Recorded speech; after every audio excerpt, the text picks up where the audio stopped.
Hello,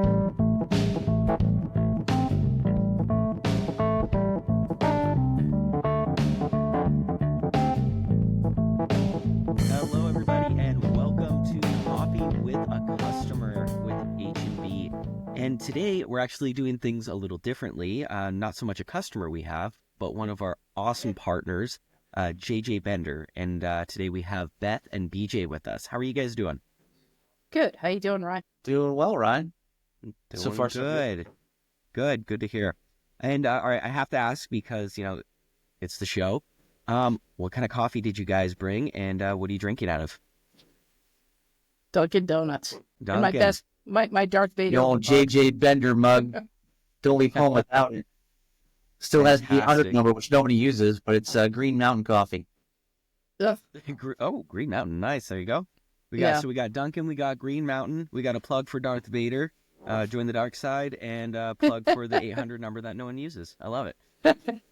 Wonderful. All right. So, for those that don't know you guys, can you tell us a bit about who you are, what you do at JJ Bender, and how you got into the print industry? Well, BJ Baranosky, I'm the general manager of JJ Bender. We are coming up on our 45th year in business, 2025. And what we do for the industry is we basically, somebody asked me what I do, is like buy and sell commercial printing equipment, which means basically anything to do with paper, anything that you're thinking of needing for printing with ink on it or finishing or coating as H&B does, and et cetera. I got into the printing business in the late 90s. I actually went to school for automotive technology, worked on cars for a little bit. Then I started working at a print shop and fixing Xerox Docutechs.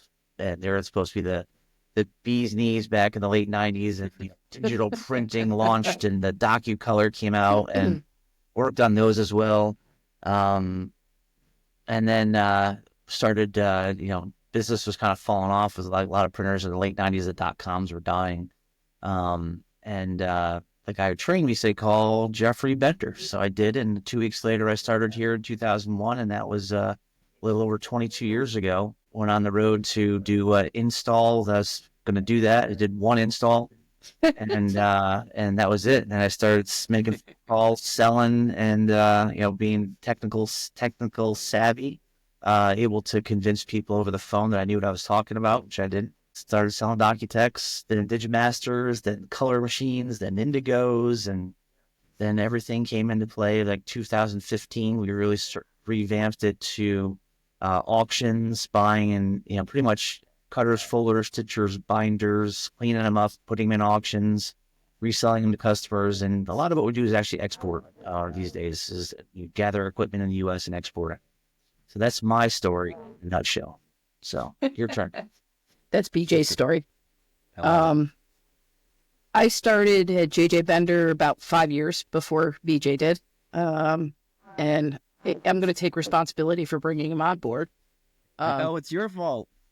It is. I was supposed to replace her, but she's still here. Yeah. Something like that. Anyway, I was in sales before. I'm still in sales now. I'm the VP of sales here, and we've become more advisors to the industry over the years. The big thing with us is, we're good partners to the manufacturers such as yourself and to customers, because when they're telling us they need something, we're hearing the need and we're telling them what's available, whether they're better off buying new, which sometimes they are, whether they're better off, if there's a used option out there, couldn't they take advantage of it? We try to be good partners to the manufacturers in that, we'd rather work there to have them help the customer understand when a customer's price conscious. So we've been doing that for the better part of the 27 going on 28 years I've been here, and people look to us to be, give them that honest, answer to something. So, and just when they're looking for an opinion. So that's what we do. That's a really unique spot to be in, where you're working with the manufacturers and those customers, and then finding that really good solution for everyone involved, and being able to even educate the customers like that and have them make that conscious decision for what they're doing. That's really cool. Yeah, 100%. So because you have this really unique position, what kinds of trends are you guys noticing in the print world? Like how has your business evolved over the past few years to kind of respond to what these trends are? BJ, you want to say something? I could mention already, where we were, 10, 15 years ago, really, refurbishing equipment, putting it out there and actually supporting it in the field. We transitioned, like I said, about 2015 to more, gathering every kind of printing equipment and either exporting it, auctioning it off, or wholesaling it into the U.S. And the trend wise, we've seen from, Xerox to Canon to Ricoh, and then, back to Xerox, and the flat floats back. And then we kind of watched the HP Indigo, train kind of take off after Series 2, the Series 3, now the Series 4, where a lot of the smaller print, and kind of maybe go into the question of where the print industry is going, there's a lot of bigger companies sucking up all the small guys. So you're going to see a lot more, conglomerates, shall we say, that are managing a lot of different printers around the U.S.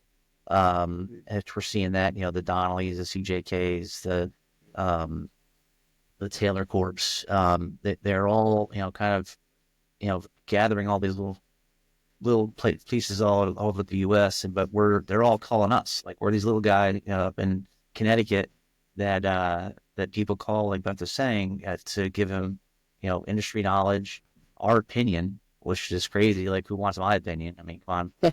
And then and try to help them move either an older product out, bring an older product in that's cleaned up or whatever, or put it back on service, or just put it back in there to be utilized, or just to be there to consult and say, look, you're spending way too much money on this, or you think you should be asking for X, Y, and Z. Because we do get our hands on pretty much everything out there that is to do with the printing industry, like I said. Yeah, the printers now, if they're not looking through growth through acquisition, and they're just looking to upgrade their fleets, some of them are taking different approaches. They're looking to upgrade and maybe stay with something along the lines of, say, the HP Indigo, or, the Konica Minolta, the KM1, things like that. But some others are taking, the smaller printers often take a different approach, and sometimes they go down. They figure, okay, that for that floor space, I can do 2 small Ricos, 2 small Konica Minoltas. So to watch that trend within the printers becomes, hey, I can get this, a similar product, maybe not as good or not as, capable, but still satisfies and is still saleable print by going down and getting redundancy versus staying, with that market. So it's interesting to watch. Interesting. So you're saying you're seeing a shift in the way that people are providing their print and having that redundancy, and even having the smaller, older machines to be able to kind of fulfill the demand. Absolutely. Yep. And since COVID, people are definitely more price conscious and, are looking at alternatives. What can they do to get saleable print out and have it meet their customer needs? Yeah, it's more of a price conscious, get it to me quickly kind of vibe at this point. Currently. Everybody wants everything yesterday. Come on, Amazon killed everybody's impatientness, right? If you can't prime it and it's on my doorstep by 5 p.m., I don't want it. Exactly. Sometimes. So, people, it's the speed of light. That's what we excel in. So when you're on the internet, you're searching, hey, I want to sell my whatever, right? And our name comes up, and we can't, if we pick them up, the sales cycle, a lot of people have these sales cycles, and you guys probably do like a 5, 6, 8 month sales cycle. Our sales cycle is like 5 minutes. If I can't convince you that we are the guys that are going to buy your equipment or do whatever we need to do, they're going to go right down the list in Google and say, who else can help? And again, man, I close in 5 minutes, but we have to convince them that we're the guys that they want to be dealing with to get rid of that equipment, and let us, like, again, they're letting us into their house, take apart equipment, drive a forklift around, and, interact with their customers, not customers, interact with their employees, in that building to make sure that, some of these bigger equipment, like HP 10,000s, 12,000s, is not you're not in there for half an hour. You're there for 2 weeks, packing it up and working alongside their employees to get the thing out of there. We look to be partners with the people that are buying and selling from us. It's a long-term relationship that you're after, and you hope that the customer understands the relationship versus, okay, just give me money, let me sell this to you, and I'm on my way. Because they do call us for advice, and they do call us when they need something, when they're looking to sell something. We probably get more industry knowledge on a basic level just by talking to 50 to 100 printers every week. Your knowledge is changing every day. Pretty much. That's awesome. The market changes every day. I mean, and you guys are right there with the ticker tape going, all right, new data, new data, new data. I love it. Yeah. So with that in mind, between now and you had mentioned COVID, so maybe we go back a little farther. I was going to say between now and 5 years ago, but maybe, I don't know, 7 to 10 years ago. Between now and 7 to 10 years ago, how have the customer demands changed? What's different from then to now? People want to run things at lower costs, even than 7 to 10 years ago. So they're constantly driving for what are their running costs going to be? The advent of inkjet has infiltrated the usual market where you get, okay, inkjet's improved, and now you've got customers who are hoping to get into inkjet for a more affordable way of doing it because they think that the costs go down, the running costs. And early on, that may be true, but there's some inkjet that's hit the market now that's a little bit lower. And it's just interesting to see what is changing. Is the quality of inkjet meeting, what's been traditional printing over the years? So, BJ, I'm sure, has some opinions on that. No, I would agree with all that. I would stick with that. Not change it very much. You mentioned something really interesting there about quality. Now, when it comes to actual consumer quality, like what the consumers expect to see, is that quality diminishing at all, or is that something that's staying pretty consistent or growing? I think it's growing. I mean, customers' expectations are getting higher and higher. Like we just talked about Amazon, if you're not there within 5 minutes or 5 o'clock, it's not, I don't want to order it, So it's the product. It's also the customer service behind it. And I don't know if you're seeing the trend too. A lot of everything is going online for, hit button, my business cards are there within 2 days, or flyers, whatever it is. So a lot of it is the customer experience, of getting it from here to the computer and onto a piece of paper, and then in production, depending on what it is. The customers are you're almost too savvy because they all can just Google whatever they want to ask a question, and then we have to be the guys that know more than Google. So kind of do know more than Google, but not too many people can say that, right? But this customer savviness is probably the biggest trend we're seeing that's changed over the past 7 years. And their needs have, their, standards are higher, I guess. Okay. That makes sense. That's even probably over the past 20 years, it's kind of just gone straight up, because a lot of times you talk to the guys in the early 2000s, late 90s, they used to be able to tell their customer when they were going to get their job, right? And now it turned out to the customer telling them, I need this today, or I'm going to go somewhere else. So with that in mind, and how the savviness has changed for printers, what challenges do you see for printers today? I see the demand from customers. They want the highest quality, but they want the lowest price. And again, it's that to BJ's earlier point, everybody now, you've got Amazon, you've got a lot of the overseas market driving the price to business. If I can have it now and have it at high or similar quality, I want it. I want it at a lower price. I want it immediately. So the printers have a much more difficult time, meeting the quality demands and, versus pricing. That makes a lot of sense. So Definitely.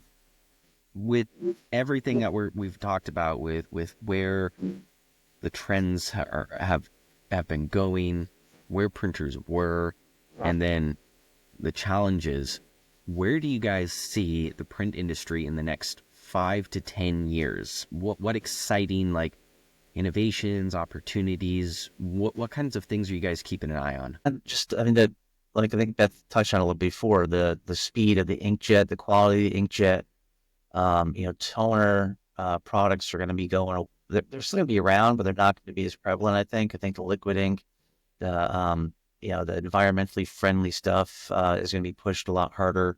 The chemicals, because the printing industry does create a lot of I'm going to say hazardous waste, right? And there's a lot of people that are concerned about getting products that go through your printer that are also happy, nice environmentally friendly things. You look at a lot of the companies, they're putting carbon neutral on them. They're running their plants with solar, so they're producing the product in a carbon neutral thing, but still they're and I know there's other ways that they're not neutral about it, but it's still on the books. It says that. But I think you're going to see a lot more innovation coming on, with more technology on the web, bringing everything right into the printer. There's going to be a lot less personal interaction, I think, in 10 to 15 years. I mean, maybe in 5, where you're basically going to hit a button. It's going to go to a printer, print anything from, a pen to a nice mug that says JJ Bender works for you, and your phone number. And then it's already happening. I mean, business cards, anything you want like that, you're going to hit the button, and then a computer is going to spit it into a machine. The machine is going to print it, and it's going to go through the system pretty seamlessly, and be at your doorstep in a couple of days. So automation. Yeah, that automation is going to be crazy. I mean, if you go through the Shutterflies of the world, couple of the bigger guys that are doing a lot of the customer, stuff, like the photo albums and the invitations, all the stuff that they're getting it down. They're moving product through their plant very quickly. It's not like the Alpha Graphics where you're walking up and making a copy and wait for a couple days for them to fold it and then maybe put some it might be trimmed or stitched or whatever. It's going to be speed. Everything's getting so much faster. The demand's faster, the printing's faster, the shipping, everything is just going to be faster, I think. But you're also going to see, I think, the trend, like I said, there's going to be a lot. There's going to be 20 big guys that are going to be controlling all the little guys, I think. You'll see a little bit of that. You'll see the niche products will survive. Yeah. And again, how certain things are going to be, whether it's coating, whether it's, the embellishments, things like that will have a place because not everybody's going to bring those machines into their shop. Yeah. So it's interesting. Beth, you said something a moment ago about personalization. So when we're talking about personalization, and BJ, you're talking about, you push a button and it prints. Are we talking about these super short personal runs? Are you saying you're seeing the trends in that direction? There's a shift to that. Yeah, and labels and packaging, right? Walk down the grocery aisle, look at all the different packages you see, tied with bleach, tied with oxy, tied free and clear, you know what I mean? So it's producing the Tide, a billion pieces of, one item. There's a lot of different things.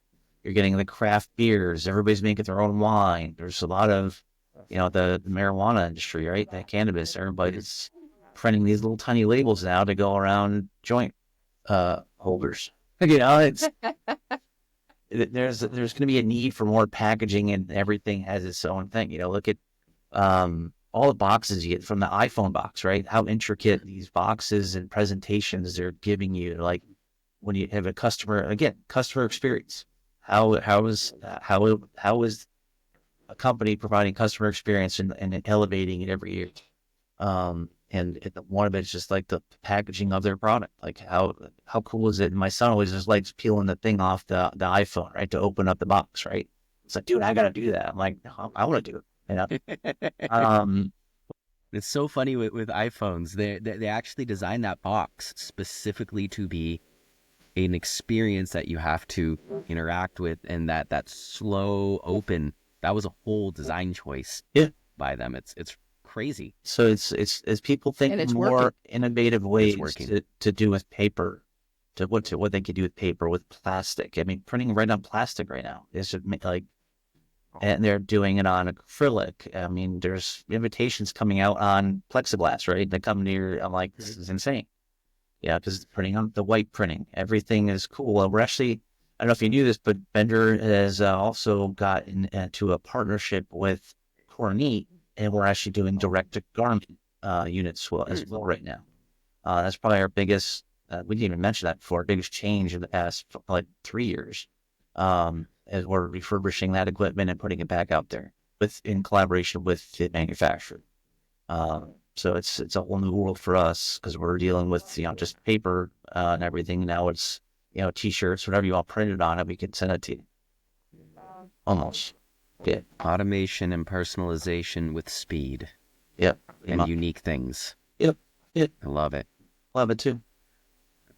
Well, my mug is empty at this point and my mind is full. So thank you guys. This has been awesome and very insightful, and I really appreciate you guys taking time. Thank you. Always nice to talk to you. Always a pleasure. You guys as well. See you guys. Well, Take care. Have a good one. Take care. Bye-bye.